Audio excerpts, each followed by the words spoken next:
শেখ হাসিনা সরকারের স্বৈর শাসন, আপনারা তো পালিয়ে যেতে হলো কেন? জনগণ তো আপনাদের সাথে ছিল কি? আমরা তো দেখিনি থাকতে। জনগণ যে আমাদের সাথে আছে সেটা তো বারবার প্রমাণিত হয়েছে।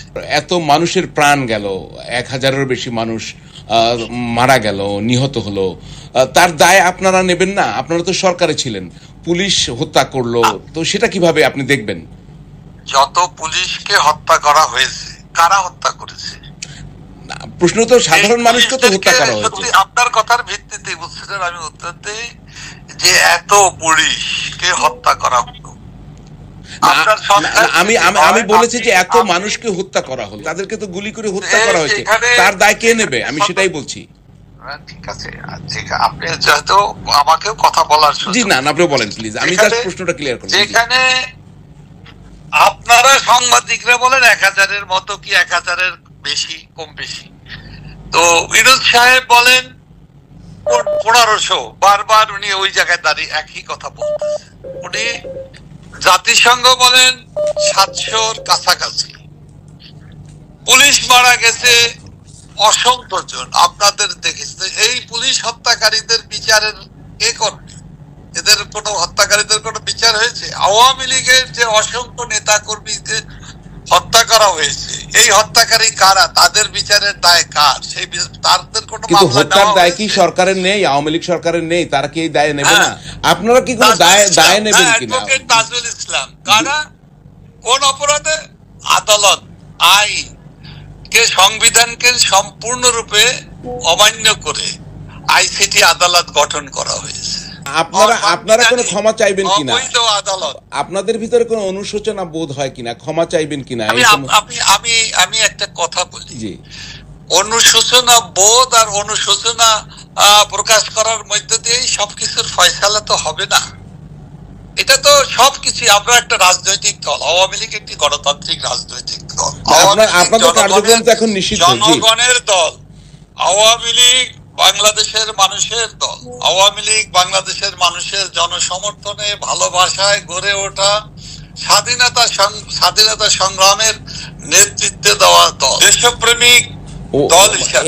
আওয়ামী লীগের এই যে আপনি যেটা বলছেন হিসাবে আমরা জনগণের সাথে আছি না, বলছি আমার কিন্তু স্পেসিফিক কোশ্চেন ছিল যে আপনাদের কোনো দায় স্বীকার, অনুশোচনা বা ক্ষমা প্রার্থনার জায়গায় আপনারা এসেছেন কিনা, সেটা করবেন কিনা? আমরা কারাগারে বসে আমাদের 125 জন নেতা, এমপি, সাবেক এমপি, মন্ত্রী কারাগারে, ভিতরে নির্মম নিষ্ঠুর ভাবে মৃত্যুর মুখোমুখি দাঁড়িয়ে তারা কারাগারে আছে। আমাদের দলের প্রধান, আমাদের আওয়ামী লীগ সভাপতি, বঙ্গবন্ধু কন্যা মাননীয় প্রধানমন্ত্রী দেশরত্ন শেখ হাসিনাকে জোর করে,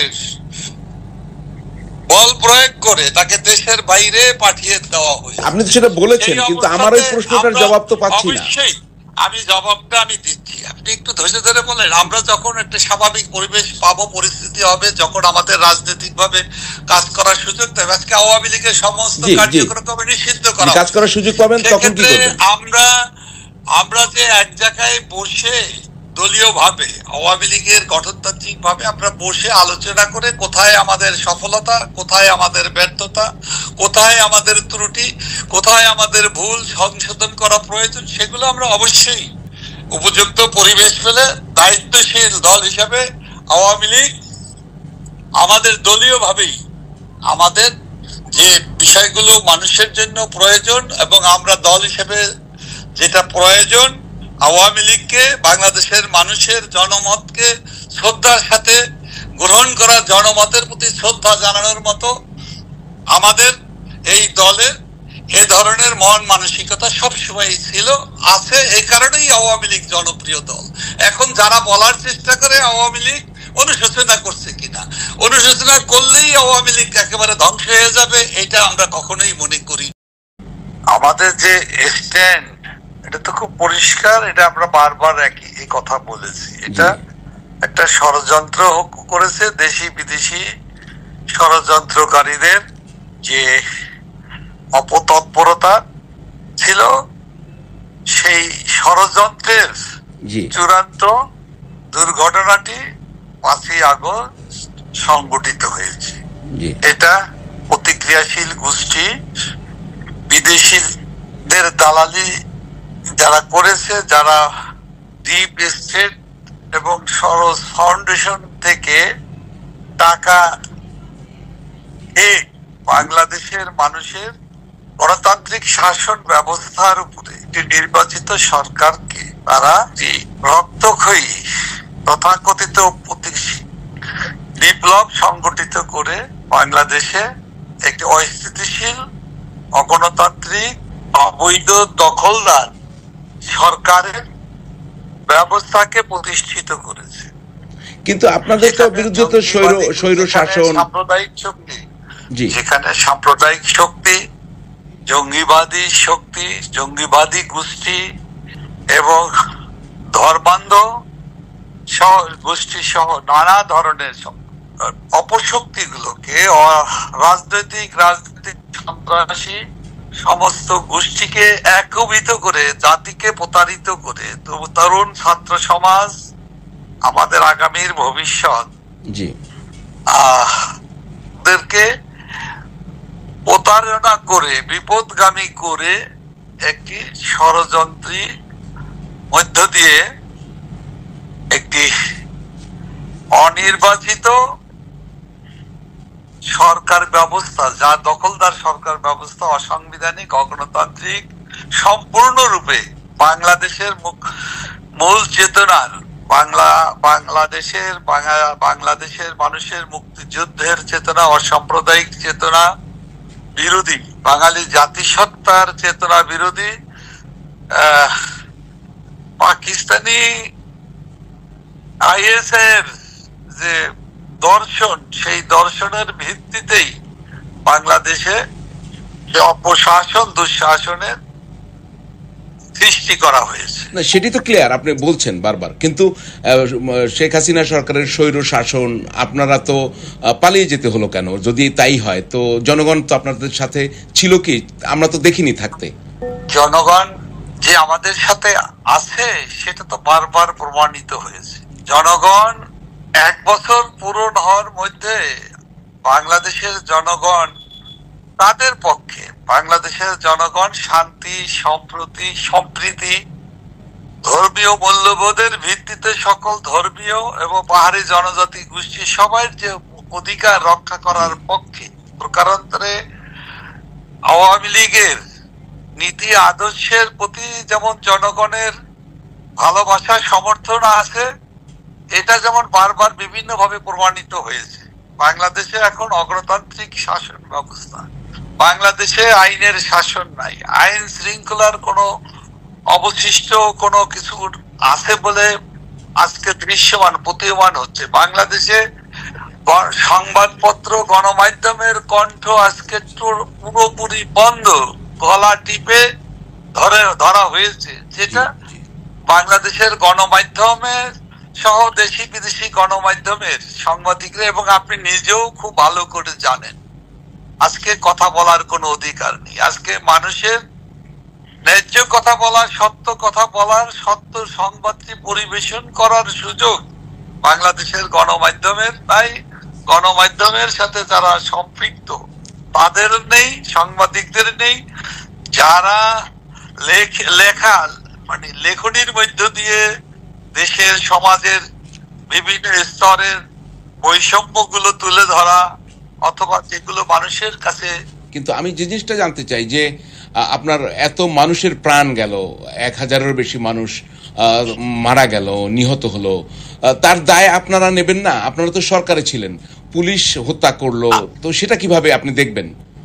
যত পুলিশকে হত্যা করা হয়েছে, কারা হত্যা করেছে? প্রশ্ন তো সাধারণ মানুষকে তো হত্যা করা হয়েছে। আপনার কথার ভিত্তিতে বুঝছেন, আমি উত্তর দিই যে এত পুলিশকে হত্যা করা হলো। আমি বলেছি যে এত মানুষকে হত্যা করা হলো, পুলিশ হত্যা করলো। সংখ্যা বলেছেন 1000, 1000-এর বেশি। 1000-এর মতো, 1000-এর বেশি। জাতিসংঘ বলেছে 1100, মানে 700-র কাছাকাছি, 600 থেকে 650-র মতো। ইরুজ সাহেব বলেন 1500। আসলে সত্য কোনটা? না, কিন্তু মানুষ তো নিহত হয়েছে, তাদের তো রক্ত গেছে। বলেন 1500।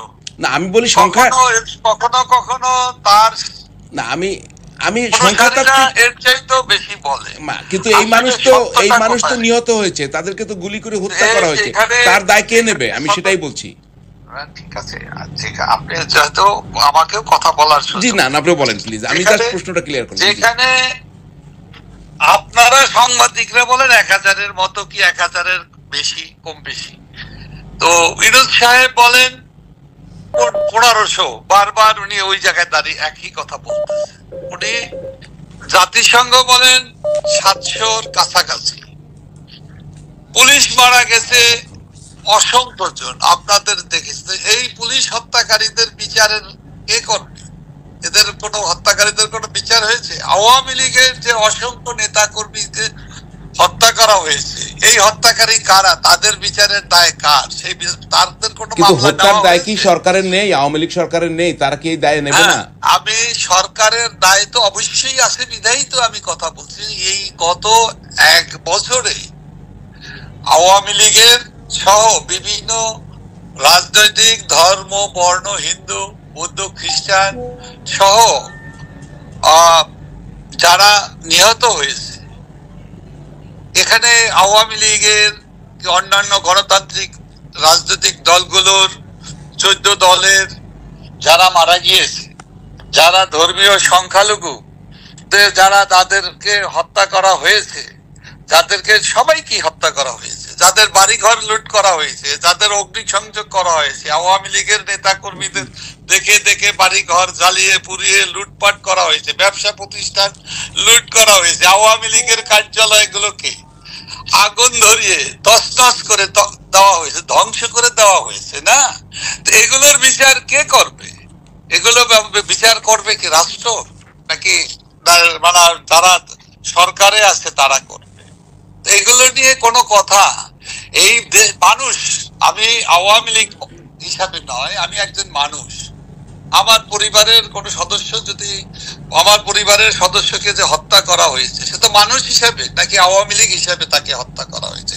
আমি ধরে নিলাম আওয়ামী লীগ হিসাবে করে বিধায় তাকে হত্যা করা হয়েছে। এই হত্যা করার অধিকার ডক্টর মোহাম্মদ ইউনূস সাহেবকে কি কে দিয়েছে?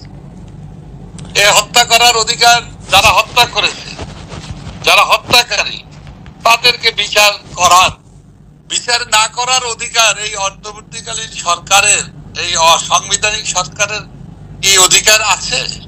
বিচার তো এই সরকার করছে। শেখ হাসিনার বিরুদ্ধে মামলা হয়েছে মানবতা বিরোধী, ওই যে বিচার করতেছে, ওই যে মানবতা বিরোধী মামলা, 71-এর রাজাকারদের, যুদ্ধ অপরাধীদের যে প্রধান কৌশলী তিনি হয়েছেন আজকের সেই 71-এর স্বাধীনতা যুদ্ধের পক্ষের দলের প্রধান জাতির পিতা বঙ্গবন্ধু শেখ মুজিবুর রহমান, কন্যা দেশরত্ন শেখ হাসিনাকে বিচার করবে কে? 71 বিচারের প্রধান কে?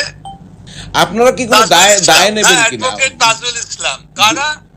কোন অপরাধে?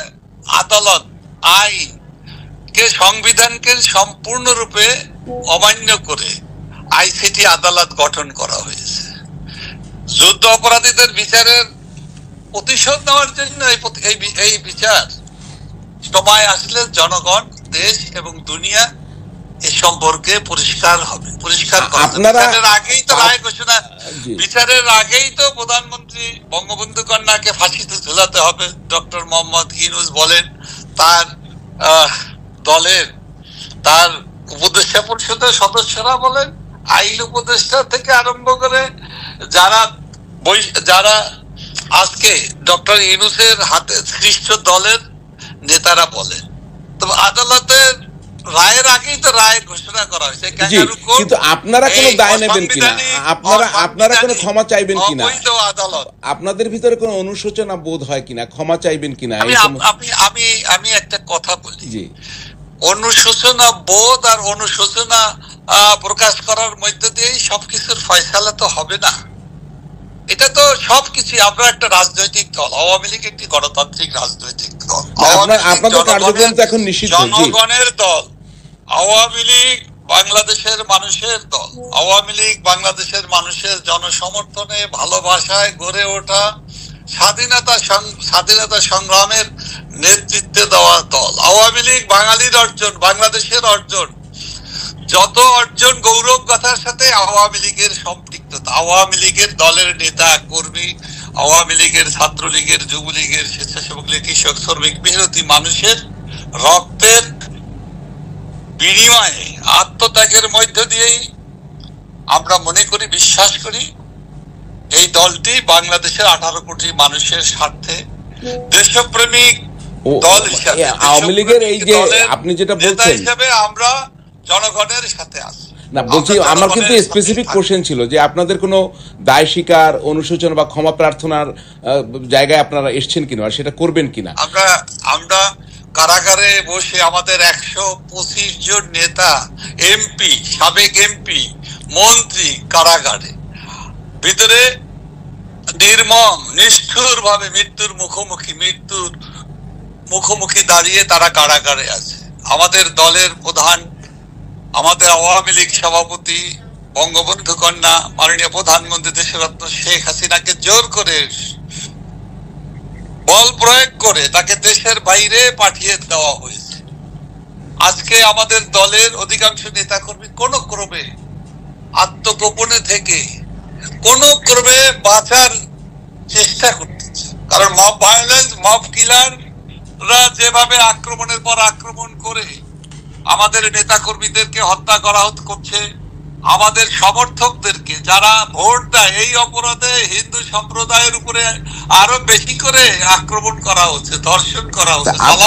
আপনি তো সেটা বলেছেন, কিন্তু আমার এই প্রশ্নটার জবাব তো পাচ্ছি না। অবশ্যই আমি জবাবটা দিচ্ছি, আপনি একটু ধৈর্য ধরে বলেন। আমরা যখন একটা স্বাভাবিক পরিবেশ পাবো, পরিস্থিতি হবে, যখন আমাদের রাজনৈতিক ভাবে কাজ করার সুযোগ দেবে, আজকে আওয়ামী লীগের সমস্ত কার্যক্রম নিষিদ্ধ করা, কাজ করার সুযোগ পাবেন, তখন কি করবেন? আমরা যে এক জায়গায় বসে দলীয় ভাবে, আওয়ামী লীগের গঠনতান্ত্রিক ভাবে আমরা বসে আলোচনা করে কোথায় আমাদের সফলতা, কোথায় আমাদের ব্যর্থতা, কোথায় আমাদের ত্রুটি, কোথায় আমাদের ভুল সংশোধন করা প্রয়োজন, সেগুলো আমরা অবশ্যই উপযুক্ত পরিবেশ পেলে দায়িত্বশীল দল হিসাবে আওয়ামী লীগ আমাদের দলীয় ভাবেই আমাদের যে বিষয়গুলো মানুষের জন্য প্রয়োজন এবং আমরা দল হিসেবে যেটা প্রয়োজন, আওয়ামী লীগকে, বাংলাদেশের মানুষের জনমতকে শ্রদ্ধার সাথে গ্রহণ করা, জনমতের প্রতি শ্রদ্ধা জানানোর মতো আমাদের এই দলের এ ধরনের মন মানসিকতা সবসময় ছিল, আছে। এই কারণেই আওয়ামী লীগ জনপ্রিয় দল। এখন যারা বলার চেষ্টা করে আওয়ামী লীগ অনুশোচনা করছে কিনা, অনুশোচনা করলেই আওয়ামী লীগ একেবারে ধ্বংস হয়ে যাবে, এটা আমরা কখনোই মনে করি না। আওয়ামী লীগ স্বীকার করেছে কিনা, আজকে যেভাবে দেশ চলছে, এই দুঃশাসন থেকে মুক্তির লক্ষ্যেই আওয়ামী লীগ এখন সবচেয়ে বড় কাজ, দায়িত্ব হলো এই অপশাসন, দুঃশাসন এবং স্বৈর শাসন এবং ফ্যাসিজমের যে নগ্ন রূপ, ফ্যাসিস্ট পার্টি, সেই নেপোলিয়ান বেনাপোর্টের যে কালো শার্ট আর ঠ্যাঙারে বাঁশের লাঠি, ঠ্যাঙারে লাঠি নিয়ে আজকে বাংলাদেশকে যারা দাপিয়ে বেড়াচ্ছে,